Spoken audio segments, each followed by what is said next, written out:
Hi everyone, I'm Mark Harrison and this is a history of Rome.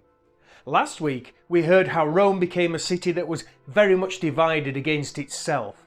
Despite having signed a treaty with the Latin League, success against other antagonists was limited, with internal problems distracting the Romans.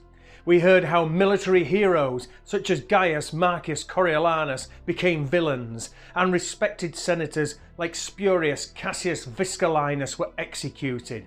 And we also heard how attempts at agrarian reform were blocked, creating a resentful populace. Let's continue. For the Veientes, hating Rome was in the blood. Ever since the city on the Tiber had begun to flex its military muscles, Veii had found itself in conflict with its southern neighbour. And despite having had some success at times, the general pattern had been one of steady defeat and loss of land.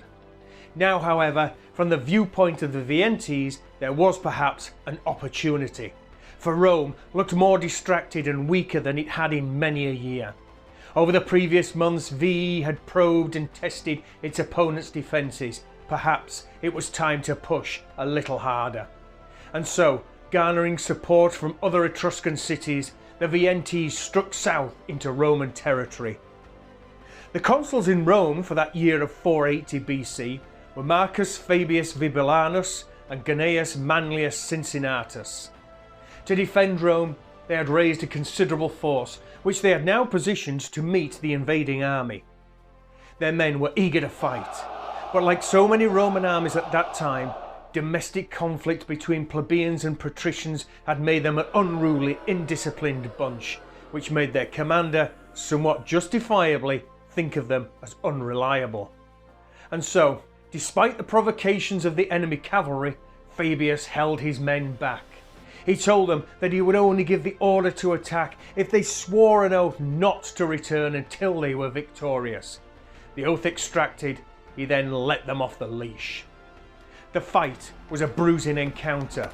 Early on, Fabius' brother Quintus Fabius was killed, and then his co-consul Manlius suffered a severe wound which forced him to pull out of the line. Now, without solid leadership, this wing of the Roman army had begun to buckle as morale dropped.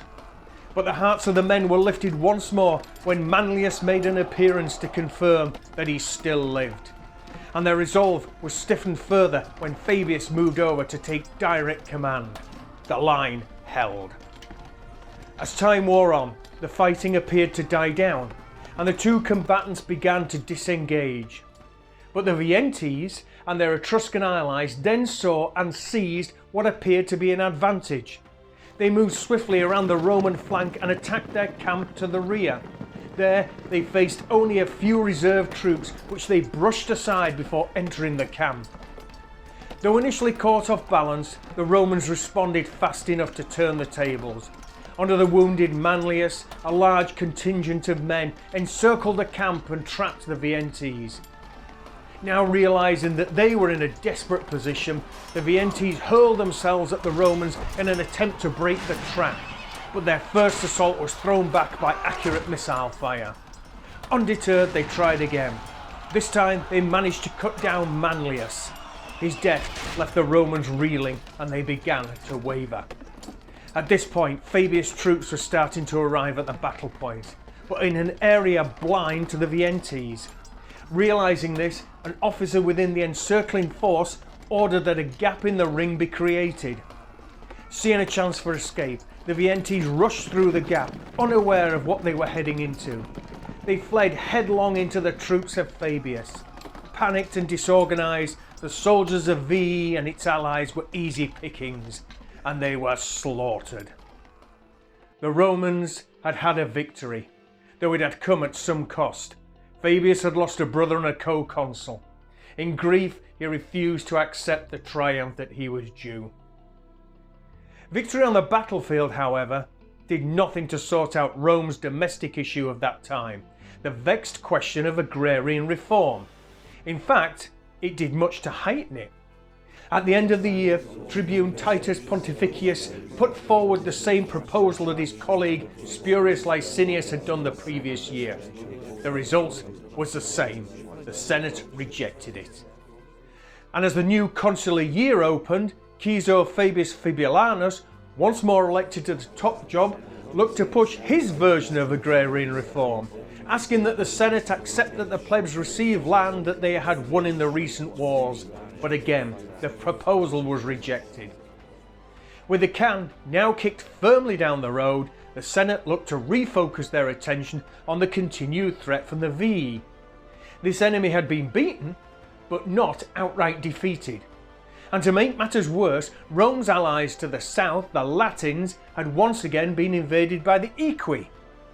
So to deal with this dual threat, the Romans raised two new armies. One under Fabius was sent south to deal with the Equi. The other, under Consul Titus Verginius Jocostus Rutilius, went north to face the Veientes. The southern threat proved to be little threat at all, for as soon as the Romans arrived, the Equi withdrew to their walled towns. But the north was different. The soldiers of Veii stood their ground, and when a rushed attack from Verginius came in, the Veientes skillfully manoeuvred around the reckless Romans, threatening to cut them off. It was only the timely intervention of Fabius' force, which had moved swiftly north after seeing off the Equi, that saved the day. The Romans had thrown Veii back yet again, but they knew it was only a respite, and they would return to try again. In order to deal with the issue on a more permanent basis, Fabius, with his consulship coming to an end, made an extraordinary proposal to the Senate that he and his family be allowed to continue the fight against Veii using their own finances. The Senate agreed, and the Fabii, numbering 306 men, left the city and set up a camp and fortified outpost near the river Cremera. Over the following year, they used their camp as a base from which to harass enemy forces that were looking to move into Roman lands. They also used it to undertake raiding actions of their own into Veii lands. Eventually, the Veientes, having been stalemated, concluded that this Roman contingent had to be removed, and so, with a number of their fellow Etruscans, they moved out and besieged the fortified outpost.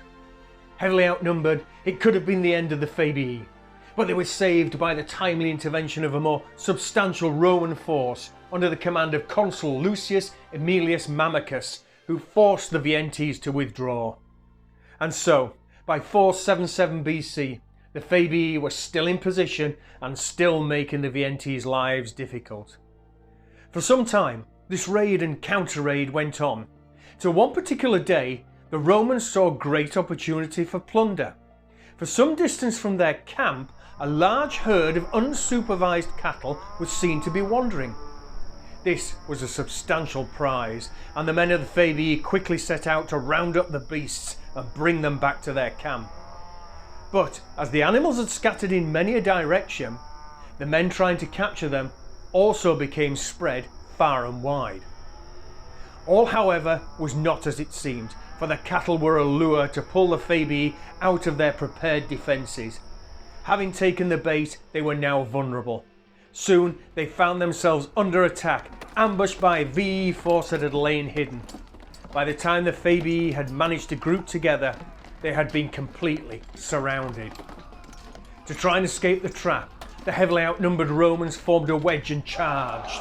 Luckily, the tactic worked, and they broke through the encirclement, heading to a more defensible position on a nearby hill. Having reached that hill, though, they were quickly surrounded again, and this time there would be no escape. The Veientes closed in, and in a short, brutal engagement cut their enemy down to a man. The destruction of the Fabii was survived by a single member, Quintus Fabius Vibulanus, the son of Marcus Fabius Vibulanus, and only as he had remained at home being too young for military service.